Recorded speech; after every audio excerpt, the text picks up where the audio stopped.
Hi everybody and welcome back to my channel After Dark Coffee and Crime. If you are regular here, then welcome back to our channel, and if you are with us on the premiere, excellent. We'll be chit-chatting as the podcast premieres and we will be going through any questions that you may have. If you are new to the podcast, hi and welcome. It is really good to see you with us here. And this podcast this time is going to be a little bit different to my usual one. And that is because I thought I would do a December Christmas episode, because when I've been sort of researching cases to look at, I've noticed that actually, despite it being the festive season, and it makes sense that, you know, a lot of things can happen over the festive season, because it's not a good time for a lot of people, that there has been a lot of true crime cases that have taken part over Christmas. And so I thought I would bring you the 12 Murders of Christmas, and each case will be brief, but it will be an outline of them, and we will cover them at some point in the future. And so, obviously, because it is true crime, viewer discretion is always advised, because there are a variety of different cases, and in there may be something that somebody may not be able to listen to, because obviously we know themes of violence occur, sexual assault, rape, strangulation. Obviously they can be quite traumatic to some, so if it's something that you're not able to listen to, you can either skip to the next case, or you can come out of the podcast altogether and try and find a premiere that you will be able to obviously listen to. If you are on the premiere and we are live, obviously timestamps, they won't actually apply, because obviously it runs as though we are actually live, so you can't skip forward. So if there is something but you want to carry on watching through the rest, then obviously you can just avert your eyes and turn the volume off, and then join us when you feel that you are ready. So, as with all of the information that I look up, I aim to provide the most accurate information that I can. And with that, I obviously use information that I've looked through on the internet, books that I may have read, documentaries that I may have watched, discoveries that I've read, and if I've watched live court cases, because they do provide a really good, accurate summary of what's happened. And as with all of the cases that I do, the information that I share is for that information and obviously educational purposes only, and providing it at the most accurate I can. The information shared is not intended to upset anyone. That can be somebody that might have experienced something very similar. People may know people that were involved. And if that is the case, then obviously, we need to be careful, because we don't know who is watching in the chat while we are chit-chatting away in the premiere. So that's why I always ask, if when we're having a conversation, to keep comments respectful, because people do watch the podcast, and some people may find it more upsetting than others, and we never have any problems, but I just like to, just say that so that we can keep it respectful, because, we don't want to upset anybody. And, even if you're not related or know somebody that's been involved in the cases, there's a lot of people that have maybe experienced something similar. So as I said, Christmas isn't immune. Crimes and murder don't take off a couple of weeks at the end of the year in December, and in fact a lot of the most shocking murders have happened over the festive season. So I'm going to bring you 12 different cases. So we will be looking at 12 murders, and I will now bring you the 12 murders of Christmas. And obviously, If, like I said, if there's something you don't quite want to listen to, skip through to the next one. They are brief, and I hope you find them, informative, and that you perhaps hear of a case that you may not have heard of before. So, number 1, a grim gift that was left under the Christmas tree. A lady called Patty White, who was 37, had offered a lady called Michelle O'Dowd, who was actually not having a very good time, a place to stay over the festive period. And obviously Michelle was delighted at the Christmas spirit that had been shown to her, but unfortunately White had an ulterior motive, and that involved stealing all of her housemates' credit cards and killing her, leaving her amongst a trashed Christmas tree to make it look like a bungled burglary. Now, the scene was actually discovered by Michelle's twin brother Phil, who went to check in on her after she failed to show for work. Now, amongst the pile of Christmas wrapped presents, he actually then saw his sister's foot. Patty had been beaten and strangled, and the 67-year-old had left her among the gifts. She would receive a 45-year sentence from a South Carolina judge for her vile crime. And Christmas crime number 2. A couple stabbed a man in the face, bashed in his skull, and set light to him on Christmas Day in a Kill Bill plot. This was in Victoria, Australia, and this happened on Christmas Day in 2013. Instead of spending the day with loved ones, William pays the ultimate price for keeping poor company, as he had some friends that were meth addicts, Danielle Kerr and Darren Lewis, and they kill him in one of the most violent ways conceivable. And their motives were not entirely clear, but the pair drove Stevenson out to bushland and began beating him in the head with a large rock. Kerr then stabbed the man to death while cackling about their Kill Bill plans. The couple then set the car alight and casually walked home. They were thankfully arrested, charged, and they were convicted soon afterwards. And crime number 3. Marvellous teen gang indulge in sickening festive killing spree. There are 4 members of the gang, and they called themselves the Downtown Posse. To the police and the courts, though, they were simply Laura Taylor, who was 16, D. Marcus Smith, 17, Heather Matthews, 20, Marvellous Keane, 19. And between Christmas Eve and Boxing Day in 1992, the gang went on a murder spree in Dayton, Ohio, and that would see 5 innocent people die and 4 seriously injured. Murdered for not liking a gift enough was the motive, and this was led by Keane, hence the name Marvellous.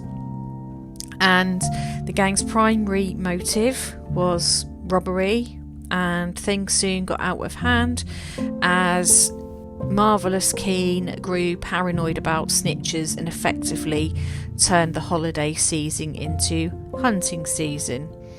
And for his central role in the Christmas killings, Marvellous Keane would go on to be the 10,000th American convict to be executed since the death penalty had been reinstated back in 1976, while his cohorts would have received life sentences only.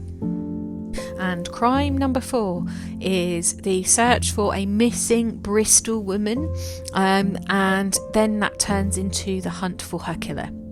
Joanna Yates disappeared a week before Christmas back in 2010, and I remember this. My youngest was just born. and this made the local news in Bristol almost immediately. There was a search and they had an appeal, and her whereabouts became of a national interest, but sadly on Christmas Day her body was found in the snow 3 miles from her home, and the case achieved notoriety for the media's handling of the first suspect, Joanna's eccentric landlord Christopher Jeffries, hounded and effectively labelled the murderer without proof. The UK tabloids, the Mirror, the Sun, they were later found guilty of contempt of court for their poor coverage, and Jeffries was later vindicated when Mrs Yates' Dutch neighbour Vincent Tabak was arrested and then charged with her murder. And crime number 5, the infamous child beauty queen, we all know her, and it's the murder that still haunts most of America today, and that's 2 decades on, and that is, of course, JonBenét Ramsey. Christmas Day, Boxing Day, 1996. There was an enormous storm caused across America, and the police could never actually ascertain the precise date, but it is thought that JonBenét was murdered on Christmas Day, and 22 years on, and the 6-year-old's callous killer or killers have still not been identified. True crime buffs have studied the case over and over for the young girl and tried to, find out what happened to her during a botched kidnapping. There have been countless documentaries about this, movies, books, there's articles, there's finger pointing, but the mystery has never been solved. Many people accuse JonBenét's parents, and some look to her older brother. Accusations of a stalker are rife, and local child molesters have somewhat understandably been treated with suspicion. And in fact, few people in Boulder, Colorado have evaded suspicion. It is perhaps the eeriest suspect, though, is Bill Reynolds, a local man who had been hired by the Ramseys to play Santa Claus at a large party held at the Rich family's house that year, and McReynolds died in 2002. He swore his innocence, and it's a case that probably will never be solved. It's another tragic story of a child that never got justice. And crime number 6, a woman in Edinburgh stabbed her neighbour 29 times, and it's over a Christmas gift dispute. I mean, come on. And it's said that this murder took place for not liking a gift enough. Is that a reason to murder? Is that something that people would excuse? I mean, I don't think so. It's a bit excessive, if you ask me, for not liking a gift. So, this is what the 37-year-old, a lady called Melissa Young, said to police when she had been arrested for brutally killing her next-door neighbour, Alan Williamson, and this was on Christmas Day in 2013. She later claimed that she had diminished responsibility. I don't know what's the matter with me today, trying to get my words out. It's not happening. That she had mental health issues, and this was what was behind her attack. Her motive was given as rage, and due to Williamson dismissively rejecting her Christmas present of a pair of unisex trainers and a copy of the Sun newspaper's 2014 raunchy calendar. Young pleaded to guilty, and this was to culpable homicide in 2014, so it looked like it had taken place and was addressed and sentenced quite quickly, and the sentence given was a 20-year sentence, and this was at a minimum.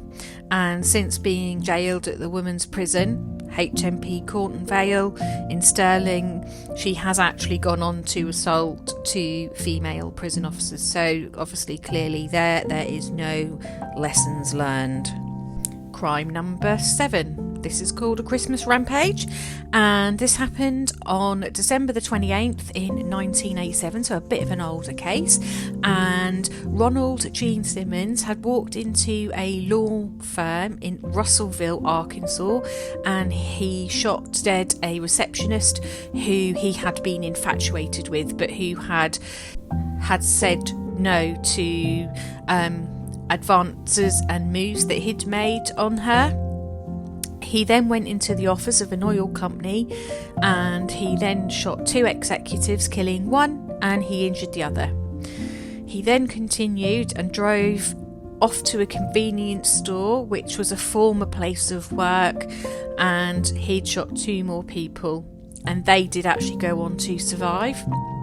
And finally, he went to Woodline Motor Freight Company, and he shot and wounded a woman, and then sat down and waited for the police to arrest him, which is quite unusual. Well, I say that when I listen to the 911 calls, actually a lot of people confess what they've done. They will literally say, I've shot my wife, or I've murdered my husband, and they'll say, can you be stood hands up in the air ready? And they do. So it doesn't surprise me, actually. And this killing spree rocked, obviously, the state of Arkansas, because the murders were, evil, and added evil to the festive period. Most people, understand that Christmas is a festive time. It's not great for everybody, but for most people, they get through it, or they have a good time. They see their friends, their family, and something like this, and as big as this, is obviously quite shocking. And 6 days previous to this, so a little bit before, he'd actually shot and strangled his wife, his 2 sons, and his 4 daughters. And it didn't end there. Simmons then sat in the house among those bodies for 4 days, so he left them there for 4 days, leaving to visit a local bar. And then on Boxing Day, 9 more relatives turned up to visit the family, including Ronald Simmons' grandchildren, and he killed all of them. And in total, he actually took 16 lives that Christmas. And on the 25th of June in 1990, the Arkansas Governor Bill Clinton signed Simmons's execution warrant, and he was killed by lethal injection, and rightly so. I mean, how calculated is that? That his family are obviously coming to visit him, and he knows this, and he sat there waiting, and he sat there amongst those bodies. Oof, that sounds absolutely awful. And crime number 8. It was the night before Christmas, and a fire tore through the house. This one is a short one. On Christmas Eve, in 1945, a fire destroyed the Sodder residence in Fayetteville, West Virginia, in the United States. And this was occupied by George Sodder, his wife Jenny, and 9 of their 10 children. Wow, that's a lot of children. And during the fire, George, Jenny, and the 4 children escaped, and they dedicated their lives to trying to find out what happened to their home that Christmas, but they died without ever finding out. So that, yes, it was horrible because they had the fire, but they did escape with their lives, and they obviously were able to live their lives, which is good. It's just sad that they didn't find the answers as to what had happened. And in here, crime number 9. This is an even older case, backdating to 1929, and this takes place in North Carolina, and this is the first and last family photograph of the Lawsons that would have ever been taken. And North Carolina tobacco farmer Charles Davis Lawson made his wife Fanny and their 7 children put on their Sunday best for Christmas morning in 1929, and they were to go down into their town and have a professionally family photograph taken, which was a rare treat for a poor family back in those days. Once they got back and settled back at home, Charles would set about methodically beating and shooting his wife along with 6 of the 7 children until they were dead. The child spared was Lawson's eldest, 16-year-old Arthur, who Charles had sent on a needless errand before his vicious massacre, and the motive was never determined, and I'm going to guess that there was no determination as to why the 16-year-old had been sent on the errand and left unharmed, and obviously why he took the lives of the other children. But what a bizarre thing to do, to go out and have a family photograph taken that you would never see, and then do that. I mean, and how tragic, Christmas morning. But obviously, these things have happened in the past, and there is often no reason or anything like that, and it's just, you just think, like, how do you go about living your life as normal, going down, having your family photograph taken out, like a happy family, they didn't have a lot of money, but it was a special treat, and then you flip from having done that to murdering your wife and your children, and then deciding to let one of them go and spare them. And crime number 10, a murder that was so sick and twisted it would disgust even Halloween. So Christy Bamu was just 15 when he was tortured and drowned in the bath by his older sister Magali and her twisted boyfriend Eric Bikubai.